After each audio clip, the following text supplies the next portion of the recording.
Here's Goodnight Olive making her move to take the lead by a head around the far turn. Race Kane has nearly 10 lengths to make up. So does Scooby Guando, verifying the leader. Top of the stretch, Tapit Trice is coming onto the outside. Up to the mark is running late behind Master of the Seas. Set piece down the center of the course. Master of the Seas alongside Annapolis. Here's Elusive Princess coming after Maj, and Mission of Joy tries to find room between that pair. Maj has the lead. Mission of Joy second. Elusive Princess third. The champ in front. Goodnight Olive chased all the way. Tapit Trice! Tapit Trice wins the Toyota Bluegrass. And good evening, everyone. Welcome into the Keenland Look Ahead podcast. I'm Jeremy Plonk from Horse Player Now. We get set for day 12 of the fall meet at Keeneland. Saturday action, October 19th. We're previewing the 10-race card that features 2 stakes races. We've got stakes coming up in race number 7 with the Perryville and race number 9 with the Raven Run. So grade 2, grade 3 stakes for the 3-year-old sprinters. And I tell you what, both of these fields came up with some headline acts that may be even better than the grades indicate here. They are legitimately a couple grade 1 horses on the card in these grade 2 and grade 3 stakes. Very much looking forward to previewing the 10 races coming up in just a moment. Sunny skies, 71 degrees, the forecasted high for Saturday at Keeneland. Should be another fast and firm day. Maybe the winners aren't going the way you want them. They aren't for me right now. This week 3 had an okay first 2 weeks, but week 3 is not going the way I want. But we cannot complain about the weather and the conditions for racing, which have been absolutely outstanding. No Flavian Pratt on the Saturday card. He's riding in New York. John Velasquez also riding in New York on Saturday. Of course, we got Tyler Gaffleone back to the riding colony after a 2-day suspension today at Keeneland on Friday. He picked up 2 victories on the card, second best in the jockey colony, though, to Luis Saez, who rode 3 straight winners on the program for a riding triple today. But then there was the last 2 races on the card. We talked about how all these big-name riders seem to be winning all of the races at Keeneland. Did you have Evan Roman and Samuel Bermudez on your bingo card for sweeping the late daily double today? If you did, it was worth 566 to 1 odds, $566 double for $1. That helped cause a pick 6 carryover. Nobody hit the pick 6 today. 26,809 in the pick 6 carryover going into Saturday's card. Nobody hit the super high 5 in that last race with the upset winner. 7,841 into the carryover for the 10th and final race for that super high 5. A couple other news and notes about what went on the track today. David Jacobson picked up another win on the card today. He's now at 3 for 8 for the meet, really having a good meet with these horses from New York. A couple of them were horses who didn't finish their most recent races and came here on class drops, got right, got to the winner's circle. So Jacobson 3 for 8 at the meet. Christopher Davis 3 for 7 at the meet. But another win today by Rudy Brisset, who brings his record now, Rudolph Brisset's record at the meet, 15 starts, 6 wins, 2 seconds and a third. Couple starters on the card for Brisset. Jacobson's got a couple on the card on Saturday as well. Christopher Davis, he does not have any, but certainly with limited starters, Davis at 3 for 7 for the meet, a guy you want to keep an eye on here as we get into weeks 3 and 4. So today's 10-race card, 3 winners from Churchill Downs. That's not out of the ordinary. But listen to this then. 8 different tracks produced horses who won on the card today. Charlestown, Canterbury, Tampa, Horseshoe Indy, Parks, Saratoga, Keeneland's spring meet. We had a horse completely laid off from the spring, and then the 3 from Churchill Downs. I mean, I call this the melting pot, the 17-day all-star game that is Keeneland. We definitely have the melting pot going on this Friday card today. Tomorrow, hopefully, we're going to see the all-star game of sorts with those 2 big stakes races on Saturday. All right, so that gets us set up for all of the handicapping action. Looks like the audience has gathered in pretty well to this point, so let's go ahead and get started with the handicapping here on a 10-race program. Here's the way it lines up tomorrow for the dual stakes action. Races 1 through 5 will be the early pick 5. Early pick 4 will start in race number 2.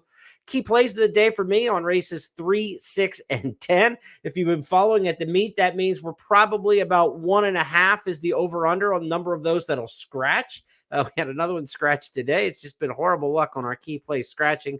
Turf pick 3 on races 3 8, and 10. So they're pretty spread out on the card. 3, 8, and 10 for the turf pick 3. That $26,000 carryover in the pick 6 will get underway in race number 5. Late pick 5 on a 10-race card. The final 5 begins in the 6th with that key play starting it out. Perryville Stakes co-feature in the 7th. The other co-feature, the Raven Run, in the 9th. Late pick 4, of course, races 7 through 10. And as we mentioned earlier, the Toyota Super High 5 carryover, $7,840. So good luck if you're playing into those pools. Well, let's get started handicapping here on the Saturday card. 2-year-old maiden special weight fillies going in race number 1, 6 furlong sprint in this particular spot. And I'm on the 6 in here, Wisconsin Gal. Wisconsin Gal, top choice for me. 5-2 morning line favorite. This one for Frankie Dettori riding for Paul McEntee. This is a major rider upgrade when you've been going through the 5-pound and 7-pound apprentice to go into Frankie Dettori, one of the world's top jockeys of the last 25 years. The major rider upgrade here for sure. But another reason I like Wisconsin Gal, we talked about this, the horse we like today that scratched one of the first-time starters, Army Mule, the sire, has, 6 wins and 11 starts with the horses here at Keenland on the main track. Just a ridiculous percentage. So I'm expecting Wisconsin Gal, who ran really well at Churchill, carried the form to Ellis, carried the form to Horseshoe Indianapolis. We'll just take the track here to Keeneland and really even move forward. So for me, Wisconsin Gal, pretty solid choice here in the opener. But 5-2 in the morning line, maybe even shorter the way favorites are being bet at the meet. 5-2 would be a nice price. Wouldn't have any problem taking that. 3, Little Breezy, my next choice in here. This is a horse who's making the career debut. She's the first-time starter for Jeremiah Englehart, New York-based trainer. Finger Lakes for the Englehart family for years, but now very prominent on the New York scene with the Naira tracks as well.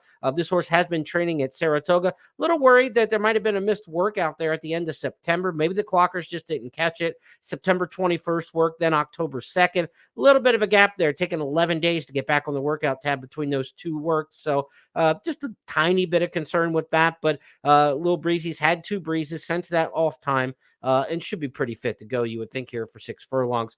4-horse Lovely Words, also a first-time starter for trainer John Ortiz. Big workout from the gate, 47 and change here at Keeneland.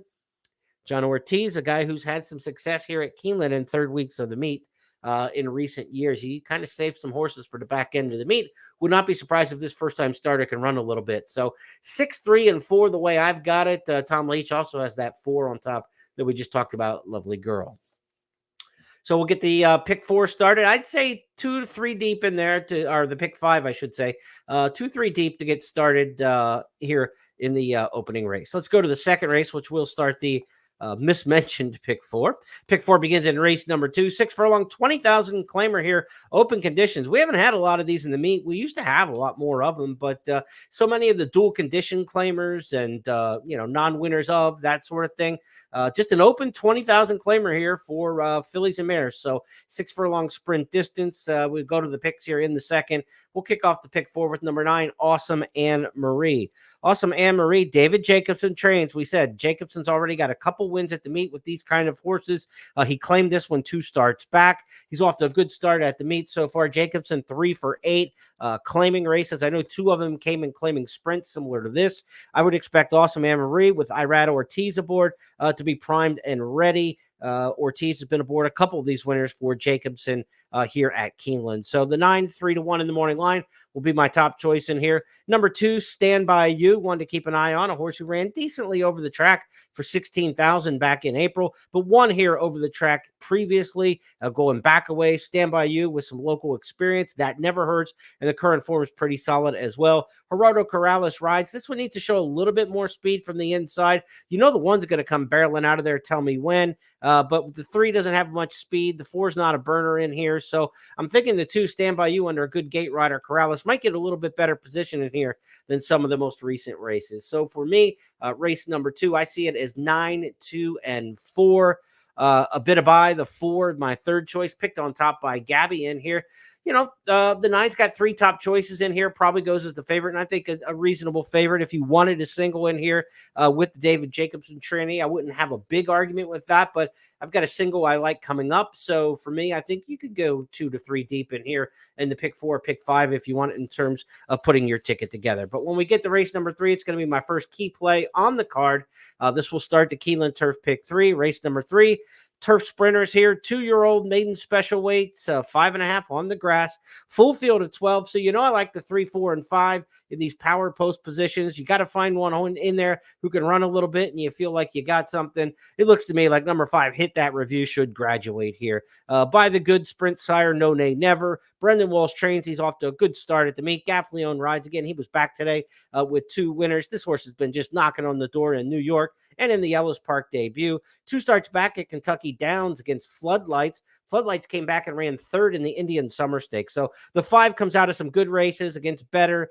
Great post position in here. Top jock in Gaffleone. Really solid play to me. A strong lean to the 5 in here. Hit That Review. 3 of 5 handicappers have them on top. 3-1 in the morning line. So maybe we don't get the strong win price in here that we're looking for. But with a field of 12 and turf sprints, look, you can get a chance to get some exotics cracking in here to get any sort of prices in with them. The 8 Jack's Promise is the one I'm going to try to get in there.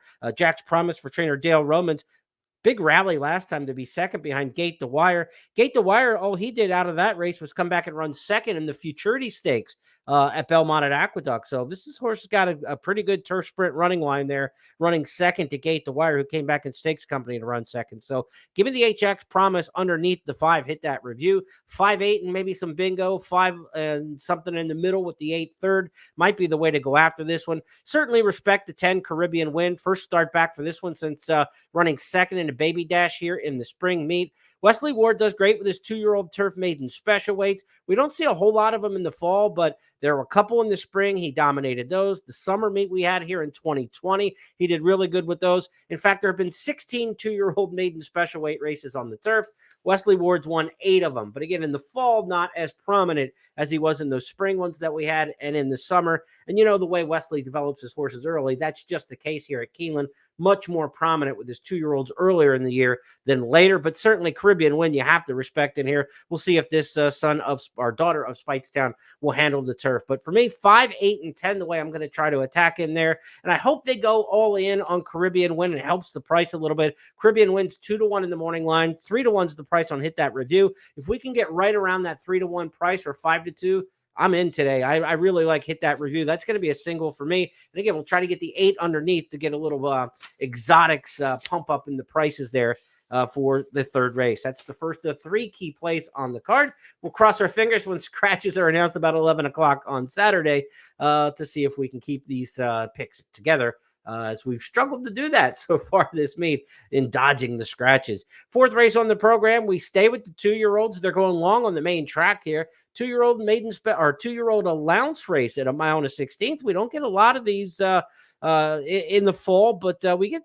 3, 4 of them during the course of a meet.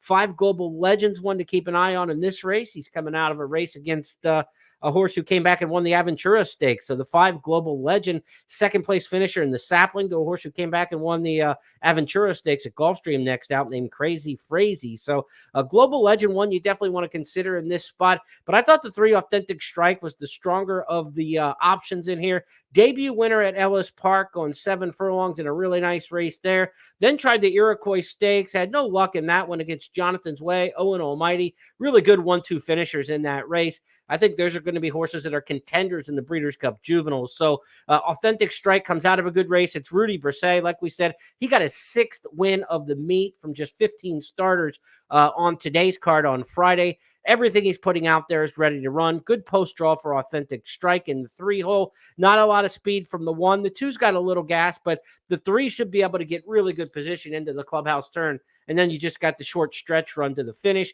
Comes out of that 1-turn race at Churchill, 1 turn at Ellis. I like the stretch out here for the 2-year-old. So give me the 3 Authentic Strike, but a lot of respect in here for the 5 Globals Legend.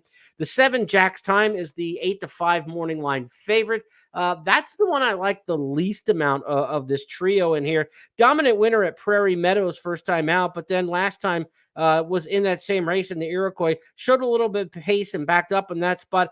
I'm not really sure this one with the Into Mischief on the dam side of the pedigree, not this time on top. I kind of think this one's going to be better around 1 turn. So I'm not sold that Jack's Time is going to be a horse who's going to excel. And from the outside post position, going around 2 turns for the first time, remember that mile at Churchill was a long run into the first turn. So this horse is just going to kind of set sail and barrel out of there. There's some speed to the inside. I can see Jack's Time 3 or 4 wide into the clubhouse turn.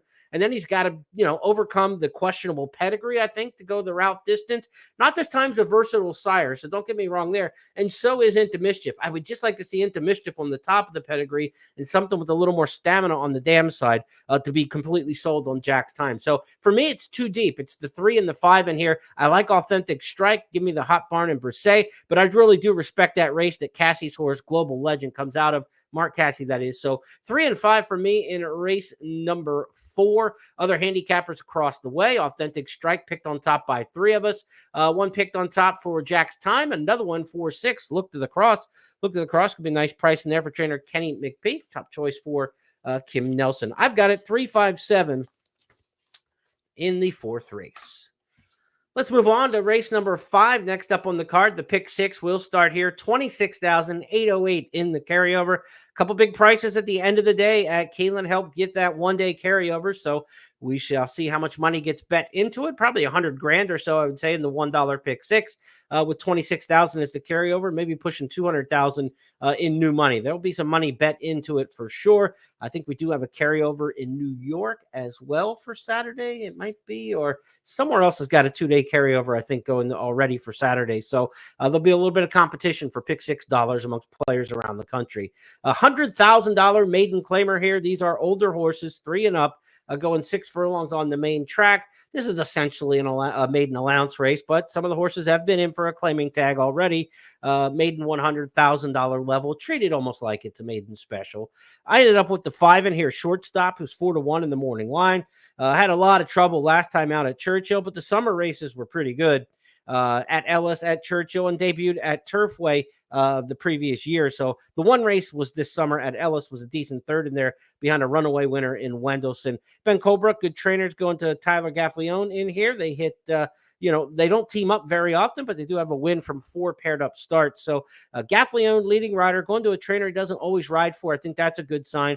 I ended up taking Shortstop in here, the 5 as my top choice. The 10, Arrogancy, is a horse who's only run 11 times without a win. So when I say only, it's not like it's been a small amount of time.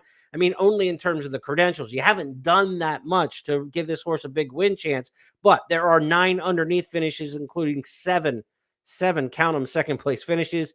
Jose D'Angelo's got a winner at the meet. His horses have run pretty well. He gets Jose Ortiz to ride. Good pairing there. They score 20% together, mostly down at Gulfstream during the winter meet there for Ortiz. D'Angelo based at Gulfstream year-round, and Monmouth during the summer. Arrogancy was at Monmouth, ran at Parks last time out and just missed.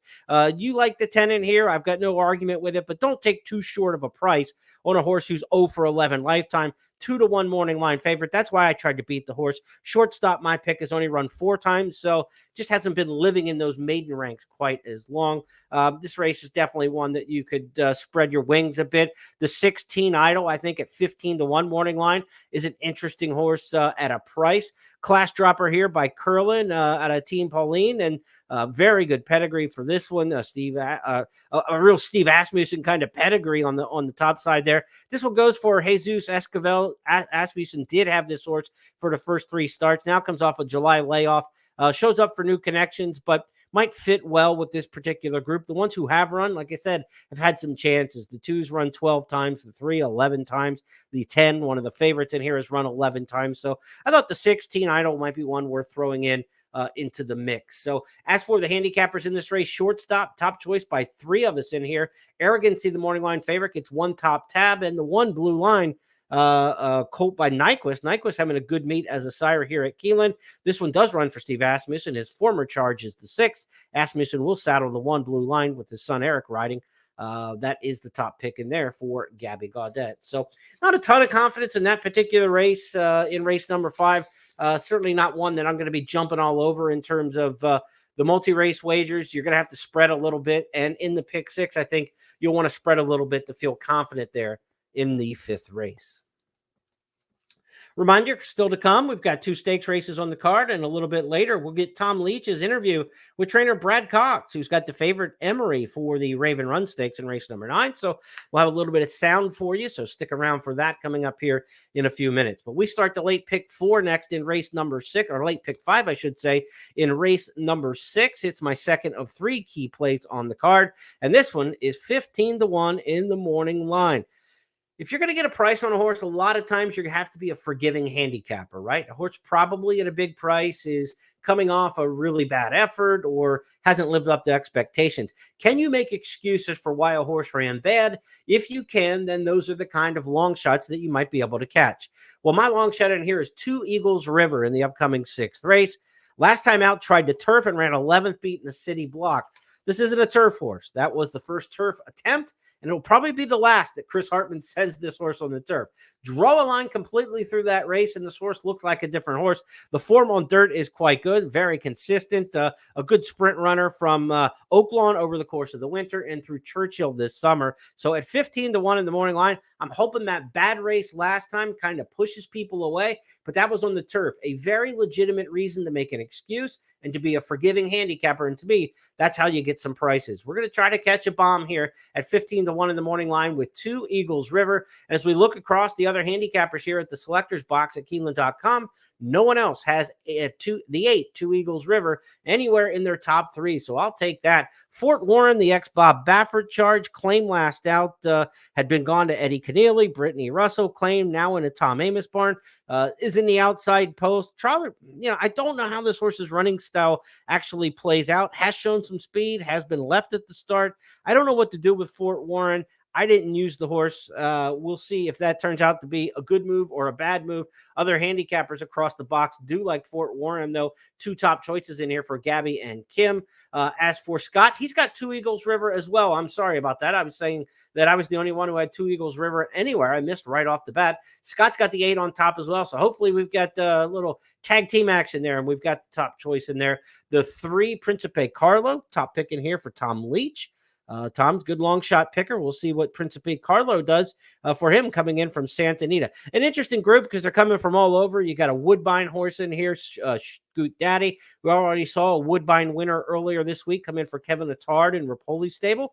We'll see if this one for Marty Drexler is effective here at Keeneland for the first time. Scoot Daddy, the 2. This is a wide open race where horses are coming from everywhere in this particular spot.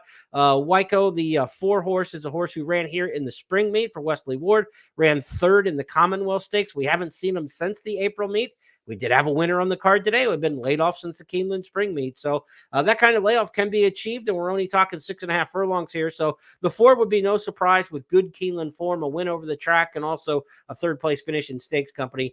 8-4, the top 2 in this particular spot. And I thought Deer District ran a pretty good race here back in April of 23 in the 1 local appearance, and kind of got back onto form a little bit last time. I thought that was a good effort at Churchill Downs, coming from a bit off the pace. I think that kind of style might work well here at 6.5, given this particular field and the way I think some horses are going to come back.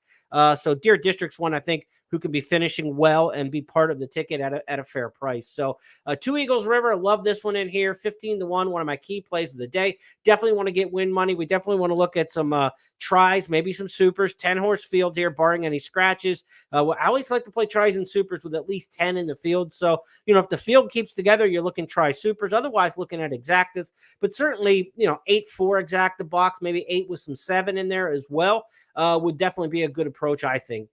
Fort Warren, the 10, I'm going to take my chances, and we're going to see if we can get this one off the ticket. But I've got an 8-4-7, and the 1 Cape Trafalgar is another one in there to consider. So I'm not going to use the 10 even in my gimmicks underneath. That'll be part of an all ticket if we're, to get that runner in on anything. If we use a wheel in any of the spots, it'll be the only way then I'm going to go ahead and use the 10 horse in here.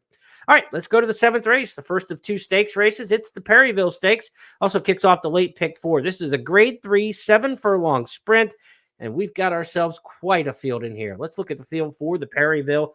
12 have entered the main body. We've got 2 also eligibles. One of those also eligibles is almost sure to be in because word is locked. The 10, who originally I liked in here with a good chance to win this, is going to run an allowance race, they say, reporting the Daily Racing Form. going to run in New York on Saturday in an allowance race and skip and scratch out of this spot. So Lock, the winner of last year's Grade 1 Breeders' Futurity, expected to scratch out. There'll be the random draw to see the 13-14, Save the Trees, and Brunacini to see which one of those two may draw in. Neither one of those, to me, I think, are major factors if they get into the field. There's others that I prefer more in here. What a horse Knightsbridge looked to be after 2 career starts. This is a horse I was really looking forward to, maybe to the Triple Crown after the debut win at Churchill last fall by 10. Then was slow to get back to the races. Bill Mott got this one back around Florida Derby time at the end of March, won by 9 lengths in a Lowndes Company at Gulfstream, and then went on the sidelines again. This is a 3-year-old Nyquist colt who's got 2 wins by almost 20 lengths combined. Knightsbridge could be any kind, but this is a tough race to come back off of the long layoff.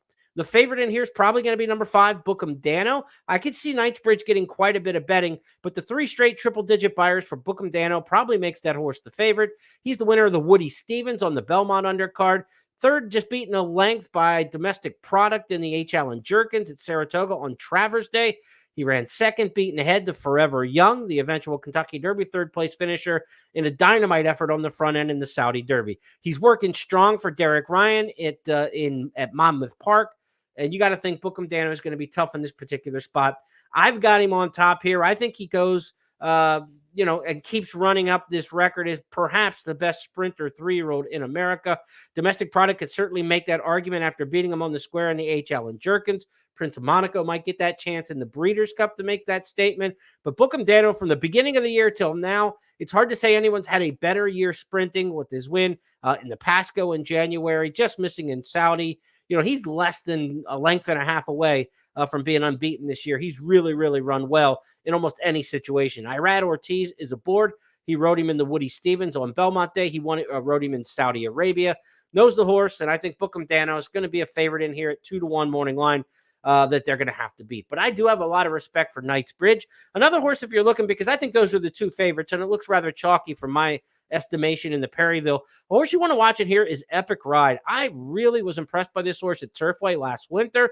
Loved him having a shot in the Bluegrass Stakes where he ran a really good third that day. My own and eighth was a little far for him. He always looked like a 7-furlong mile kind of horse to me. He gets that chance now. Epic Ride. Watch him off the layoff for trainer John Enos. I think this horse, the works look good on paper. I haven't seen him physically myself from the Thoroughbred Center, but 20-1 on the morning line. Do not be surprised if number 12, Epic Ride, can't get a piece of this big stakes race here. And if that's the case, then maybe we could look at some exactas, 5-12, 3-12, something like that. I think the 5 or the 3 win the race, but the 12 could certainly be part of it. A 5-all-12 trifecta. If Knightsbridge doesn't fire, 5-12-all. There's a chance to gamble on this race, even liking the favorite on top. Bookham Dano, top choice by 3 of us. Locked picked by the other 2 ladies, Gabby Gaudette and Kim Nelson. But again, expected to scratch, and they'll probably end up being 5-3 on their tickets as well, looking at their selections, if Lock does indeed scratch as reported by DRF. So that's the case for race number 7, the Perryville Stakes.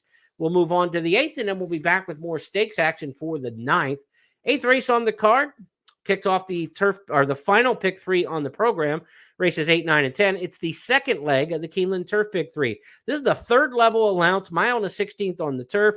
Another big field in here to get through. Field of 12 entered in the main body of the field in here. We've got an also eligible as well. And some of the outside horses, I think, have a real chance in here, including the horse I've got on top, Taking Candy. It's not easy from the mile and a 16th to win from the 12 hole. Taking Candy's got good tactical speed, though, coming out of the Bernard Baruch.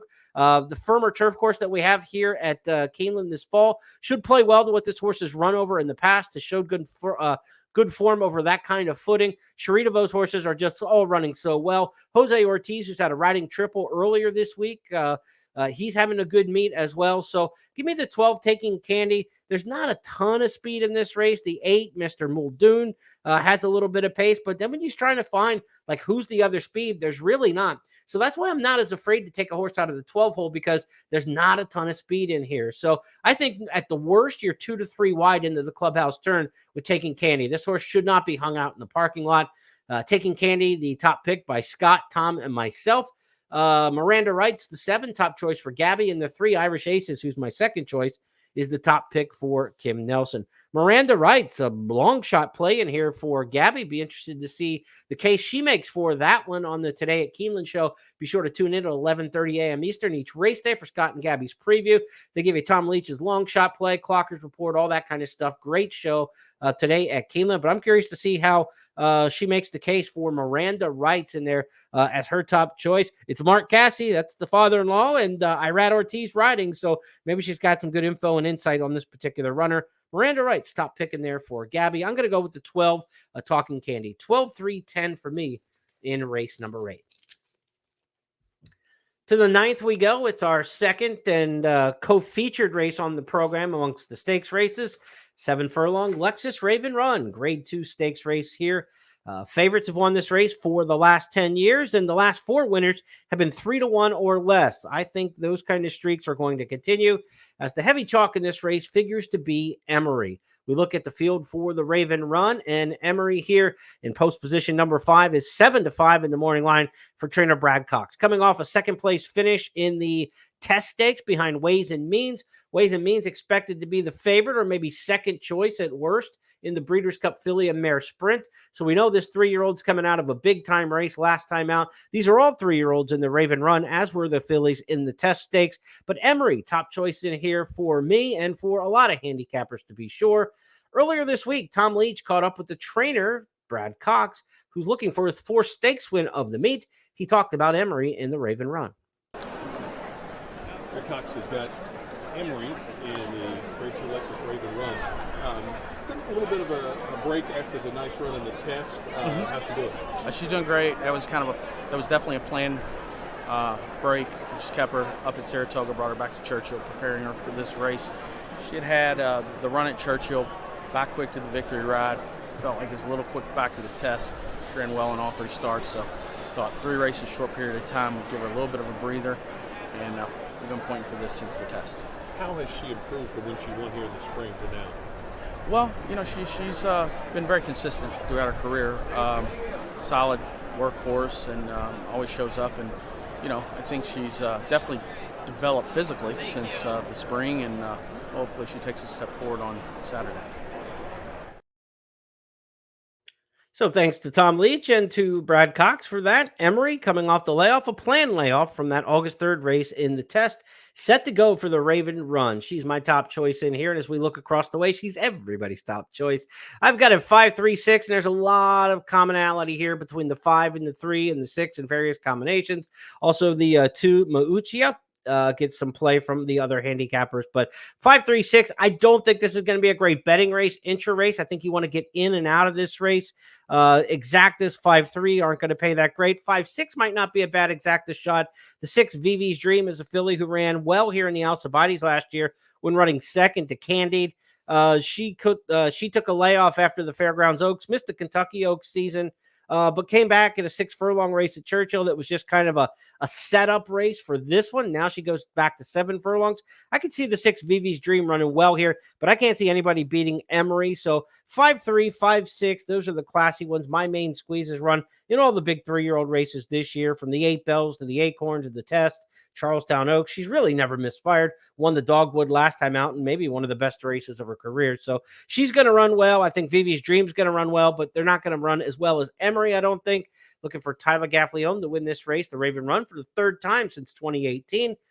He won it 2 years ago. So Emery, Brad Cox, looking for a 4th stakes win of the meet, and I think he gets it there in race number 9. That's a single to me in the late pick 4 and the late pick 5. We wrap things up in race number 10 on the Saturday card. Our 3rd and final key play of the card. Toyota Super High 5 begins in this race, or not begins, it is exclusively to this race. The High 5, of course, challenges you to pick the top 5 finishers in the race in order. $7,840 in the carryover because nobody could claim it today. Turf Pick 3 also wraps up in this race.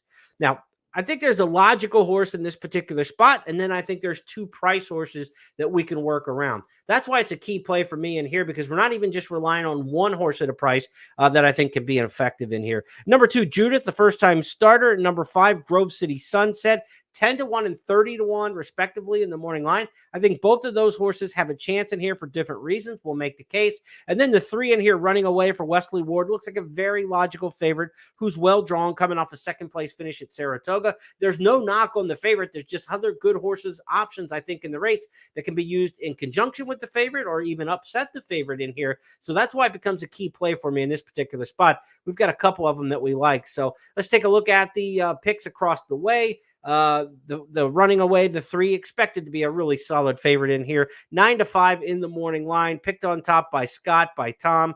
High Breeze, the 8, picked on top by Gabby and Kim. High Breeze has some experience running at Laurel in the career debut for trainer Graham Motion. But the horses I like here, number 2, Judith. Love this pedigree. By Spitestown out of Informed Decision. What a beautiful mare she was. George Strawbridge and Augustin Stables ran her and have her as a brood mare, had her as a brood mare. An Informed Decision with Judith, first-time starter for trainer Jonathan Thomas. He can get one ready to go. I think this one at a turf mile, I like freshness in a turf mile like this.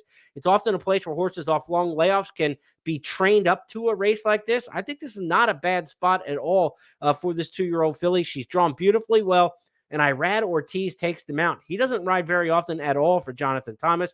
I think it's very interesting that he's paired up with this horse. Judith, the 2, a first-time starter. Regal pedigree, great draw, very interesting connections the way this one matches up. The 2, Judith, one to really consider in here. And then the 5, Oak City Sunset. This is one from a trip handicapping standpoint. When you see in the running lines in the past performances where a horse, let's just say, starts towards the back of the pack, makes a big middle move and improves the positions and the lengths, and then runs out of gas late, it's an ill-timed move. The horse moved too soon. If you can replicate that same move a little bit later in the race and come with the finish when it counts, those kind of horses often come back and run really well at big prices. That's exactly what we got with Grove City Sunset last time out when 13-1 at Kentucky Downs. Now 30-1 in the morning line. This horse ran its race in the middle of the race, this filly at Kentucky Downs. Kentucky Downs is quirky, that long marathon stretch, and they're going uphill at the end. I think with a better time move here, Adam Biscuits has been aboard this one a couple times. If you go back to the start 2 races ago at Ellis Park, the timed move was much better on a traditional oval with the length of the stretch of a normal amount like we see at Ellis Park. And that was a big closing move that day with no pace help, 48 to the half, 112-3.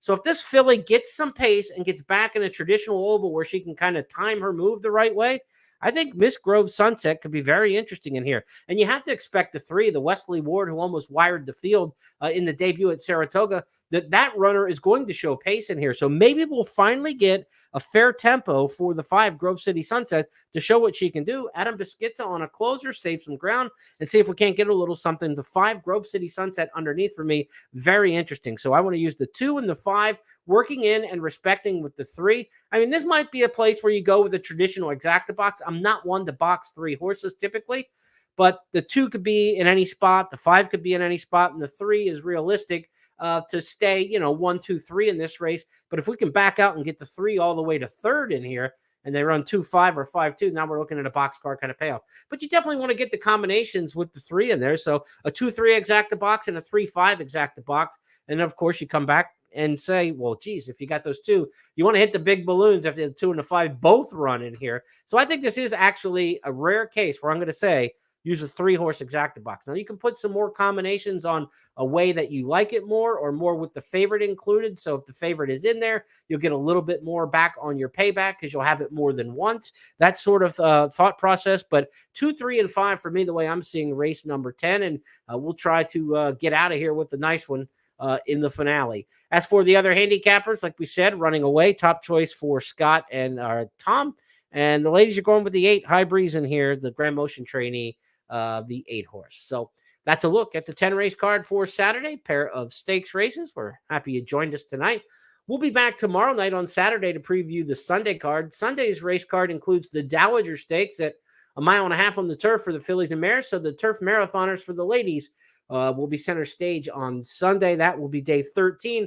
And then we'll have 4 racing days left as we have Wednesday through Saturday racing coming up for week 4, the final week. So If you can't join me tomorrow night, I'll be back Tuesday for the preview of that Wednesday card, but we're here each and every night, 8:30 Eastern on the Keeneland Look Ahead podcast. I'll have more for you tomorrow morning after Scratches and Changes. Be sure to sign up for my Substack, and I'll send you an email, free to do. Sign up at Substack, jeremyplonk.substack.com, and I'll send you my updates after Scratches, any changes that go into the picks, and any final thoughts going into the card. But sign up for that at Substack. You also get information for some handicapping around the country, as well as Breeders' Cup time into the winter and into the Triple Crown season. I keep the Substack going all year long, not just for the Keeneland daily information. So we're happy to have you on board there, and we'll send you a copy throughout the season. Have a great night. Hope your baseball teams are doing well in the playoff games. Hope your football teams do well this weekend. And we hope that your horses run fast and true to the wire at Keeneland to cash some tickets on the big Saturday card. We've got 2 stakes races. Can't wait for it. First post 1 o'clock. Join Scott and Gabby at 11:30 tomorrow for the Today at Keeneland preview. Have a great day, everybody.